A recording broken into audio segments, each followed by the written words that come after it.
कहाँ BJP MLA को खरीदना चाहती है? ये नहीं खरीदते हैं क्या? ये पैसा नहीं बांटते हैं क्या? शराब का पैसा गोवा में चुनाव में नहीं लगा क्या? पंजाब में नहीं लगा क्या? पंजाब का पैसा आ रहा है, वो कहाँ जा रहा है? इनके पास इतना कहाँ से पैसा आ रहा है? कैसे चुनाव लड़ते हैं? 100 करोड़ रुपए लेके राज्यसभा में भेजते नहीं है या क्या केजरीवाल? उद्योगपति को नहीं भेजते क्या? ये सबसे बड़े धूर्त अगर कोई है तो राजनीति में केजरीवाल है, इनसे बड़ा कोई धूर्त नहीं है। और ये देश की जनता देख रही है, ये दिल्ली का बेड़ा गर्क करके रख दिया है। इनके पास कोई, ये कुछ ऐसा काम नहीं कर रहे हैं, कोई इंडस्ट्री नहीं ला रहे हैं, कोई ऐसी कोई निर्माण नहीं कर रहे जिससे आम जनता को लाभ हो। केवल फ्री फ्री फ्री। प्रधानमंत्री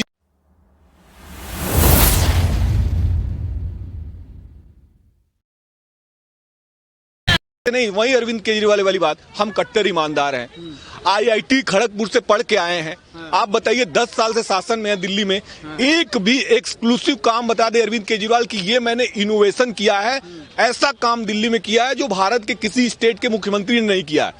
कुछ नहीं दिखा पाएंगे वो। मैं चैलेंज कर रहा हूँ, मेट्रो चल रही है, जो मोहल्ला क्लिनिक खोले हैं सर, वो तो किसी और स्टेट में नहीं खोले गए हैं अभी तक। मोहल्ला क्लिनिक खोले, उसमें घोटाला हुआ है, वो आपको भी पता है।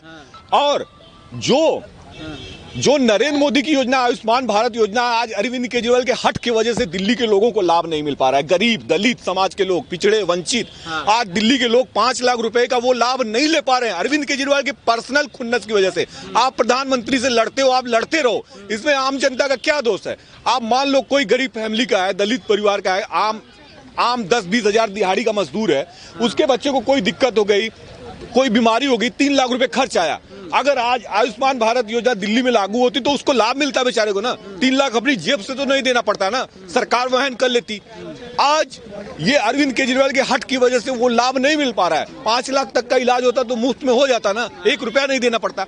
अरविंद केजरीवाल ने अपने अहंकार में उसको लागू नहीं किया। नुकसान किसका है? जनता का है। ऐसी कई योजनाएं इन्होंने लागू नहीं की दिल्ली में। फ्री बिजली फ्री पानी दे रहे हैं, उस पर क्या कहेंगे? फ्री बिजली फ्री पानी से देश बदल जाएगा। आपको फ्री बिजली फ्री पानी मैं दे रहा हूँ और कुछ न दूं। आपको खाने को नहीं मिल रहा, आपको रोजगार नहीं। शिक्षा व्यवस्था में काफी सुधार हुआ है दिल्ली के नहीं, शिक्षा व्यवस्था में क्या सुधार हुआ? आप जाके स्कूलों को देखो, ये बड़ा बड़ा एडवर्टीजमेंट करते हैं, अमेरिका के पेपर में खबर छपवाते हैं, लेकिन आप हकीकत जाके देखो ना, क्या सुधार हुआ है? घोटाला हुआ है, केवल शराब शराब शराब। रेवेन्यू वर्ल्ड क्लास रोड है sir Delhi, world class road. Sheila Dikshit ने, मैं आज देखिए मैंने इसीलिए कहा एक भी काम बता दे इंफ्रास्ट्रक्चर में। मेट्रो मदन लाल खुराना ने दिया, ये बीजेपी के मुख्यमंत्री थे, ये उनकी सोच थी, वो लाए। शीला जी कांग्रेस की थी, मैं उनकी भी तारीफ करता हूँ। उन्होंने फ्लाईओवर का जाल बिछाया, दिल्ली को दिल्ली बनाया, मैं उनकी भी कह रहा हूँ। अरविंद केजरीवाल का ऐसा कौन सा काम है? आप बताओ, आप प्रबुद्ध पत्रकार हो, वरिष्ठ हो, एक काम बताओ जो उनका पूरा वर्ल्ड लेवल में उनको दिखाया जाए। क्या काम है? घोटाला। बसों की स्थिति उन्होंने ऐसी कर दी है, लचर बसें हैं, शराब का घोटाला, जा नहीं रहे हैं, 3-3 लोग जेल में हैं। अगर सीबीआई ईडी के पास एविडेंस नहीं है तो क्या, क्यों नहीं सुप्रीम कोर्ट में जाके कहते कि गलत हो रहा है, आपकी निगरानी में जांच कराओ आप। ये जो हमारे जेल में बंद है, ये लोग दागी नहीं है, दोषी नहीं है, निर्दोष हैं। सुप्रीम कोर्ट में कोई गया आपका? कोई वकील गया आपकी तरफ से? नहीं गया।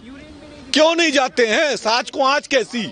अगर आप सच हैं तो आप डर क्यों रहे आप? एक नहीं 100 बार सीडी के सामने जाना होगा, जाएंगे आप, लेकिन नहीं जा रहे हैं। तो ये चाहते हैं कि हम गिरफ्तार हों, हमें सिंपैथी मिले जनता के साथ, लेकिन अब दिल्ली की जनता जान चुकी है कि ये इनके बस का कुछ नहीं है। पंजाब में ये कहते हैं हम कट्टर ईमानदार है। आपने क्यों अरेस्ट कर लिया वो महिला पत्रकार को?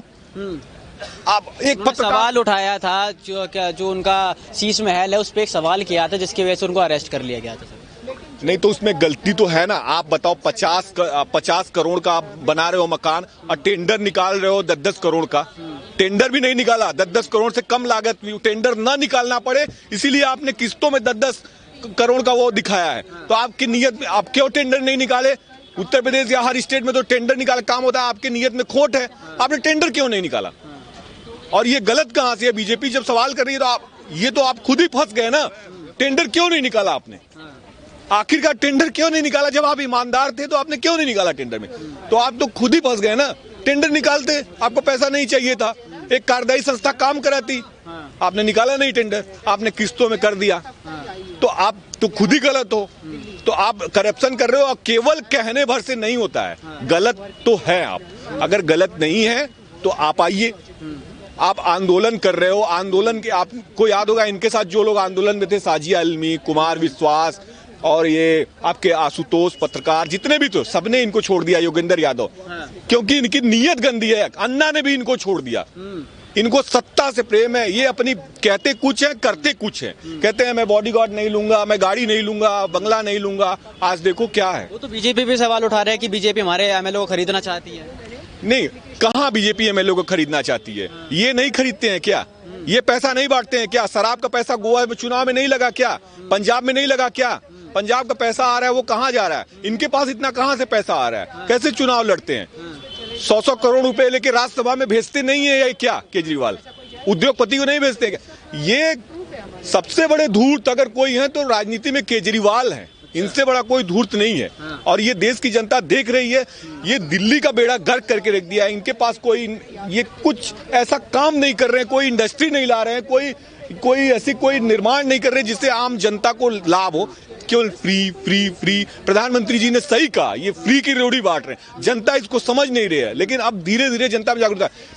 मोहल्ला क्लिनिक की हालत जाके देखिए आप, मोहल्लों में सीवर की हालत जाके देखिए आप दिल्ली के जो अंदरूनी इलाके हैं उसमें जाके देखिए, आजादपुर साइड में जाइए, सीलमपुर में जाइए, क्या बदला है सीवरेज सिस्टम में, क्या हुआ है। कूड़े का पहाड़ इन्होंने गाजियाबाद में नया खड़ा कर दिया और कहते हैं कूड़े का पहाड़ हम कर। शराब की दुकानें ऐसे बांट दी। आप बताइए क्या जिले दिए सर, जिले दिए? अरे तो भाई जिले आप 50 काट दो, उसमें आप बताओ, आप नालियां बह रही हैं, लोग बीमार हो रहे हैं। मैं कह रहा हूं ना, अंदरूनी दिल्ली में जाओ कभी, आप चेक करो, इतनी गंदगी मिलेगी कि आप शायद वहां 1 घंटे गुजार नहीं पाओगे। वो लोग कैसे जी रहे हैं? वो किसकी जिम्मेदारी है? आप कह रहे हैं आपकी बार एनडीएमसी में भी आप आएगी, आप आ गई, अच्छी बात है। आप कर क्या रहे हो? आप अभी बीजेपी को तो कोस के आप आ गए। 15 साल बीजेपी ने जो भी किया, अब क्यों गंदगी रह गई है? अब क्यों काम नहीं हो रहा है? इसकी जवाबदेही कौन देगा? बताइए। आपको जनता ने दिया, आप केवल शराब शराब शराब शराब शराब। अरे यार, मतलब हद होती है। पैसा इनको चाहिए, इनको दिल्ली पुलिस भी चाहिए, सब कुछ चाहिए, काम कुछ नहीं चाहिए इनको। नहीं, वो तो ये कहते हैं कि मोदी जी हमें काम नहीं करने दे रहे हैं। मोदी जी कहाँ काम नहीं करने दे रहे हैं? मोदी जी क्यों काम नहीं करने दिए? मोदी जी तो चाहते हैं कि आप ज्यादा से ज्यादा काम करो, लोगों को लाभ मिले। आयुष्मान भारत योजना लागू करो, तमाम योजनाएं लागू करो, हर घर नल योजना लागू करो। दिल्ली में हर इलाके में पानी टंकी बनेगी। ये कर रहे हैं क्या? दिल्ली में अगर पेयजल की व्यवस्था, हर जगह पानी टंकी बन जाए, हर मोहल्ले में, हर घर नल योजना के तहत, पूरे देश में हर गांव में पानी टंकी बन रही है और सबके घर सप्लाई होगी, हर घर नल लगेगा, सरकार का पानी जाएगा। दिल्ली में इन्होंने नहीं लागू किया उसको। आयुष्मान भारत योजना नहीं लागू किया, राशन नहीं लागू किया। यार ये सब योजनाएं तो लाभ वाली योजनाएं है, ये क्यों नहीं लागू करने दे रहे हैं केजरीवाल? आप सोचो, क्यों नहीं लागू होने दे? दूसरी बात कहते हैं कि मोदी जी हमें इस जन्म में क्या अगले जन्म में भी नहीं हरा पाएंगे। उस पर क्या कहेंगे फिर आप? नहीं, मोदी जी अब कहने को तो कह दे कि मैं आसमान का जो इंद्रासन का जो इंद्र भगवान का सिंहासन है वो नीचे ला दूंगा। केजरीवाल को बिना हड्डी, जीभ में हड्डी नहीं होती है। कुछ भी बोल लो, कुछ भी बोल दो, अगले जन्म 100 जन्म में नहीं हरा पाएंगे। तो कि ये क्या मोदी को हरा दे रहे हैं क्या? ये भी तो कहते हैं मोदी को हरा देंगे तो हरा पाए हैं क्या? बनारस गए थे चुनाव लड़ने, मोदी के खिलाफ, हरा दिए। दिल्ली में एक भी सीट आपकी जीत पाते हैं क्या? और रहा विधानसभा में, तो ये विधानसभा में भी हारेंगे। जैसी इनकी नीयत है, बड़बोलापन है, तो ये उसमें भी हारेंगे। ठीक है, अगर मोदी इनको नहीं हरा पा रहे तो ये मोदी को हरा पा रहे क्या? गए थे आप गुजरात चुनाव लड़ने, हरा दिया क्या इनको? बोलिए। तो बोलने को कुछ भी है। देखिएगा आप, चुनाव होने जा रहा है, मोदी जी को हरा दे केजरीवाल। केजरीवाल अपना चिंता करें, अपनी चिंता करें कि वो ईमानदार नहीं, वो कट्टर बेईमान है, कट्टर बेईमान है। और वो सबसे बड़े डरपोक हैं जो दिल्ली की जनता के साथ वो अन्याय कर रहे हैं, जो वो गलत कर रहे हैं, वो उसका खामियाजा 2025 में उनको भुगतना पड़ेगा। अच्छा, तो 24 के अंदर क्या रहने वाला है फिर? क्योंकि दिल्ली मोदी जी आएंगे, मोदी जी आएंगे बिल्कुल 100%। सेंटर में भाजपा की सरकार बनेगी बिल्कुल। और केजरीवाल का क्या होगा? केजरीवाल का जो कर रहे हैं वो कुछ भी नहीं। केजरीवाल कहीं से कहीं तक नहीं है। भाजपा की सरकार आएगी, पूरे भारत में आएगी बिल्कुल। गठबंधन बना हुआ है इतना बड़ा गठबंधन बना हुआ है। मैं आपकी बात समझ रहा हूँ, कोई दिक्कत नहीं है। आपको पता है गठबंधन बना हुआ है, लेकिन गठबंधन छोड़ के भी सब भाग रहे हैं।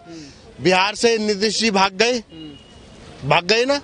बिहार से नीतीश जी भाग गए और आम आदमी पार्टी तो बिल्कुल लाचार है। अब उनके पास कोई वो नहीं है, ठीक है, लेकिन गठबंधन बीजेपी से टक्कर नहीं ले पाएगा। राहुल गांधी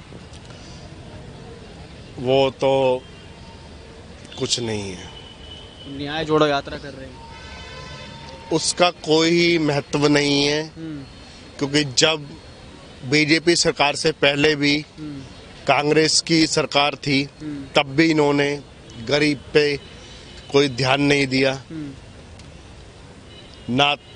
जब भी ये यही करते थे कि किसी की नौकरी लगनी है या कुछ होना है, तब भी ये रिश्वत चलती थी। जैसे आज के टाइम में लालू प्रसाद यादव के ऊपर बिहार में केस चल रहे हैं, तो कांग्रेस का कोई महत्व नहीं रह गया है। आएगा तो मोदी ही, बस। चलिए ठीक है सर। तो सर न्याय जोड़ो यात्रा पे क्या कहेंगे फिर आप, क्योंकि न्याय जोड़ो यात्रा निकालने निकले हैं राहुल गांधी? नहीं, राहुल गांधी न्याय जोड़ो यात्रा निकाल रहे हैं। राजस्थान में भी उन्होंने भारत जोड़ो यात्रा निकाली थी, और न सिर्फ भारत जोड़ो यात्रा निकाली थी, पेंशन भी लागू कर दिया था कांग्रेस पार्टी ने आखिरी चुनाव के आखिरी मोड में जब था विधानसभा। क्या नतीजा क्या निकला? कांग्रेस पार्टी हार गई वहां से। आप सोचो, जनता को इन्होंने एक लॉलीपॉप दिया। जनता इतनी समझदार है कि पेंशन भी देने के बाद जनता नकार दिया, नहीं भाई पेंशन नहीं चाहिए, हमें इस बहकावे में नहीं आना है। आप लड़कों को जॉब दो, युवाओं को नौकरी दो, चाहे प्राइवेट गवर्नमेंट कुछ भी दो, उनको महीने में 40-50 हजार मिलने चाहिए। सोचो, पेंशन भी दे दिया आखिरी अस्त, लेकिन हार गए चुनाव। तो जनता सब, मैं कहता हूँ जनता जानती है इनके चाल चरित्र चेहरे को। ये परिवारवाद के लोग हैं, ये सालों दर साल से पीढ़ियां आ रही है, राजनीति करते आ रहे हैं, किसी को बढ़ने नहीं देंगे। देश की जनता से इनसे किसी से मतलब नहीं है, ये राज करते रहने चाहिए। इसीलिए ये सबको दबाते हैं, सबको दुदकारते हैं। चाहे ये 10 साल भी सत्ता में नहीं है राहुल गांधी, लेकिन इनको अपने से ऊपर कोई नहीं पसंद है कांग्रेस में, ये ध्यान रखना। नीतीश जी के साथ क्या हुआ? नीतीश जी के साथ यही तो हुआ।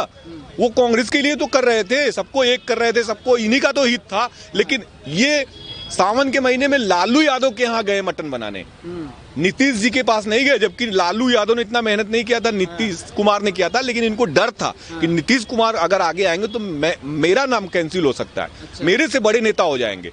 और लालू यादव के यहाँ इसलिए गए कि लालू यादव ने कहा था कि नहीं, संयोजक या कांग्रेस के प्रधानमंत्री पद के दावेदार तो राहुल गांधी ही सही रहेंगे। तो ये परिवारवाद वाले लोग हैं, इनको देश की जनता से नहीं मतलब है, इनको खान मार्केट गैंग से मतलब है, जो दिल्ली में एलीट क्लास है।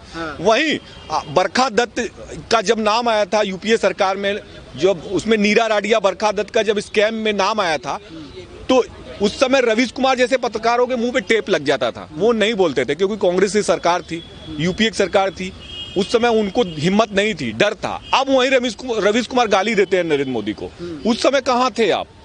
तो ये लोग गैंग वाले लोग हैं, मणिशंकर अय्यर, ये जो खान मार्केट गैंग है, जो पुराने कांग्रेसी, ये इनकी एक एलिटिज्म की सोच है, ये सबको कीड़ा मकोड़ा समझते हैं, देश की जनता को।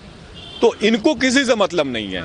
अरविंद केजरीवाल भी इनके लिए कुछ नहीं है, वो भी एक मामूली है, नीतीश कुमार भी मामूली है, राहुल गांधी के सामने खड़गे भी कुछ नहीं है, और कोई कुछ नहीं है। ये उसी को बनाते हैं, रिमोट से चलाने की इनकी आदत है। तो जनता इनको नकार चुकी है, इसीलिए दर दर भटक रहे हैं बंगाल में, यहाँ वहाँ कोई इनको पूछ नहीं रहा है। और आप देखिएगा निश्चित रूप से लोकसभा चुनाव में भी इनकी यही गति होगी। इस बार तो मुझे लगता है 30 सीट में कांग्रेस सिमट जाएगी, मैं चैलेंज के साथ कह रहा हूँ।